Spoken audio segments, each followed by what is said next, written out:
Hi everybody, it's your girl Diamond Love, and I'm back with an all new episode of the Cartel Crew. Alright, let's waste no time. Let's get into it. So we continue with we start off with Betty and Nicole talking about the block party that she went to for the organization against gun violence, and how it pretty much let everybody know, or let her know, that she wasn't alone into how she was feeling.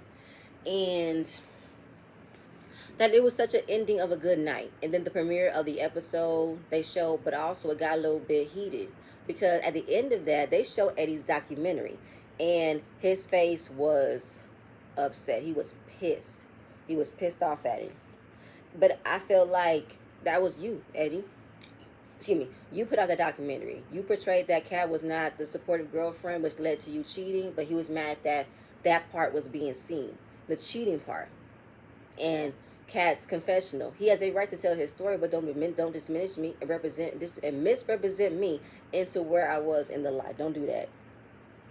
So then he goes to his IG and said, "Turn your notifications on if y'all want to know the truth about my documentary." It's like, bro, what was you getting mad for? If what was you getting mad for? If you was gonna promote it anyway, you advertising it now, and you already put it out first before they even did it.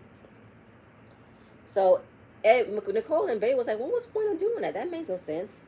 Then Betty remembers hearing Eddie screaming, and she was like, who's he screaming to? James. James, our boss, the executive producer of the Cartel Crew. He was screaming at him about, how dare you release that scene? How dare you showcase that time, that kind of documentary? And he was calling him all types of names, cursing him out, calling him the N word and everything. And everybody, well, both of them was like, bro, I'm confused. You mad because the show showcased a documentary that you put out there? And like I said in the beginning, he's mostly upset about the cheating scene because he's in a new relationship, and he doesn't want her to see that side of him. It's like he's trying to keep what he did separate from who he is now.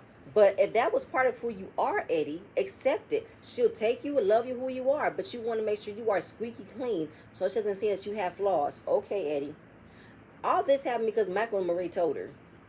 All that and then some. So then we're starting, we're blah. So we get to Marie. Marie, Diana, and Michael are walking, talking about how good the event was. Very happy to be here supporting of Betty. But the end of the night with Eddie got a little bit hectic, but it's all gonna work out. Michael said that he probably feels like there's some things on that documentary that he wants to regret. I'm like, he shouldn't have did it, or he needs to stick in it. That's the shit that he did. I don't know what else he needs to have been said, but Marie is being supportive of Betty, but she also wants to educate herself on what to do when a crisis happens. So they want to take a class on how to use a gun, when to use it, the knowledge of it all, and how pretty much their views on how they go about pro law or against pro law, against guns and all that type of stuff. But she doesn't want to invite Betty. So Kat goes to Marie's old lawyer from the last season, who got her out of jail because what happened with the interaction between her and her brother, and she was put in jail. So she got her off, which is really good.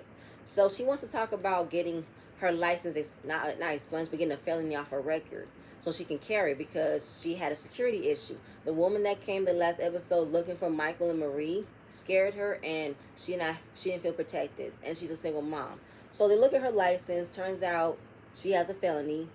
It happened during the course of her and Eddie's relationship. She had just had De Niro. He was 6 weeks. She found out Eddie was being unfaithful. So she took matters in her own hands, found the girl, hit her, dragged her out of the house naked. She was convicted of assault and battery. And those are pretty serious charges. But she wants to restore her rights, but as serious as an aggravated assault, it would have been kind of hard to get off her record. Even though they're not together anymore, and she said, all I did was hit the girl. I'm like, Kat, you so gangster. You hit the girl, you dragged her out the house naked. That's a lot. That's a lot. And I'm not mad at it. And even though that was when her son was 6 weeks, her son is 5 now. So that's been on her record for literally 4 years and some change, and that's not going to get expunged off. That's going to be permanently on her record. That sucks. So she's like, I'm not even with this man anymore. And this man still haunts me. This man still follows me everywhere I go. I'm trying to get away from him. I'm trying to get away from anything that has to do with him. Even though it was cast decision to go and beat the girl up, but Eddie was unfaithful because she took her frustrations out on girl. Like, how the hell you fuck my man? But it turns out it was Eddie. So she's like, I need to get away from this dude. I'm tired of it. So she called Stephanie and she couldn't even get the words out. She already started breaking down crying. I felt like she wanted to tell the cameraman, give me some space, because she was like, I'm just tired of this.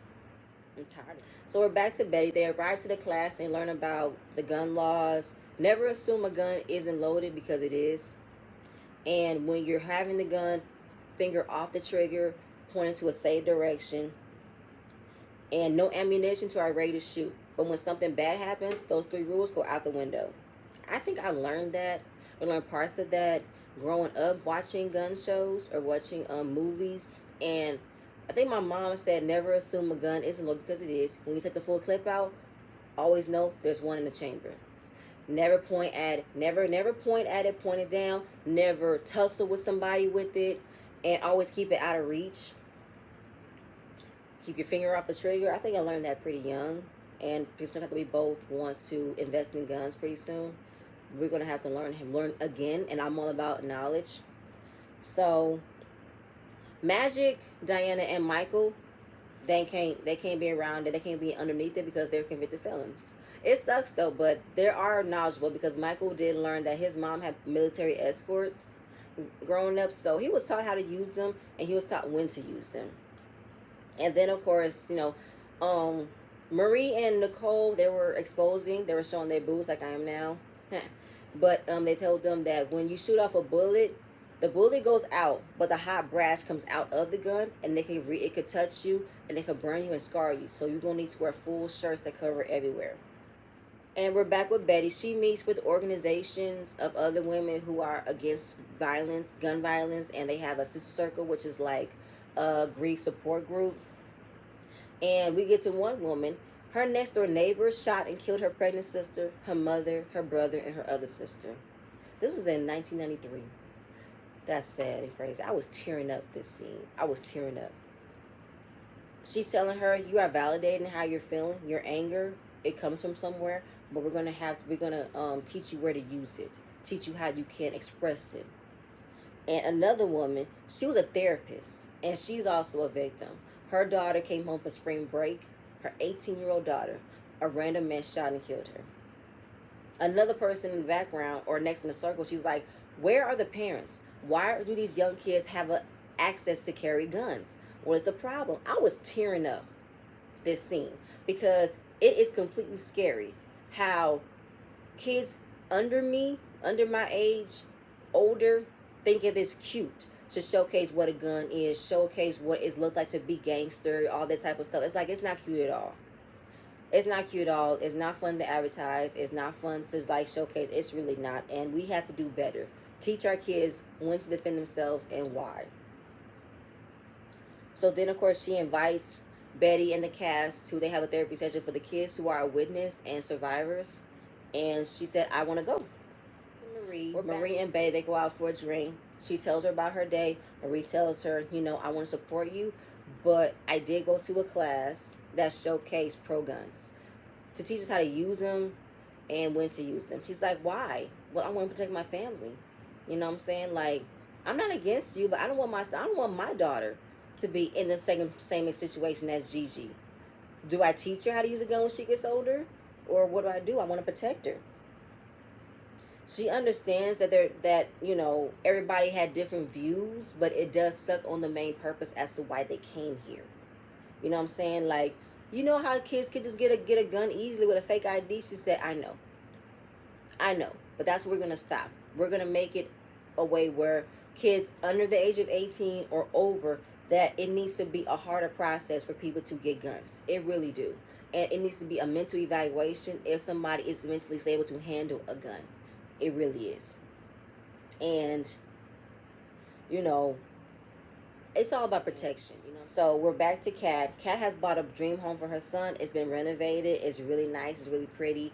Even though I'm looking at the worst things, I still have the good things to be thankful for. I have a house for my son. I'm doing well in my business. And she started painting again. I've seen Kat painting. She is very talented. So she wants to have an art show. Kat wants to invite everybody, including Diana. Stephanie said no.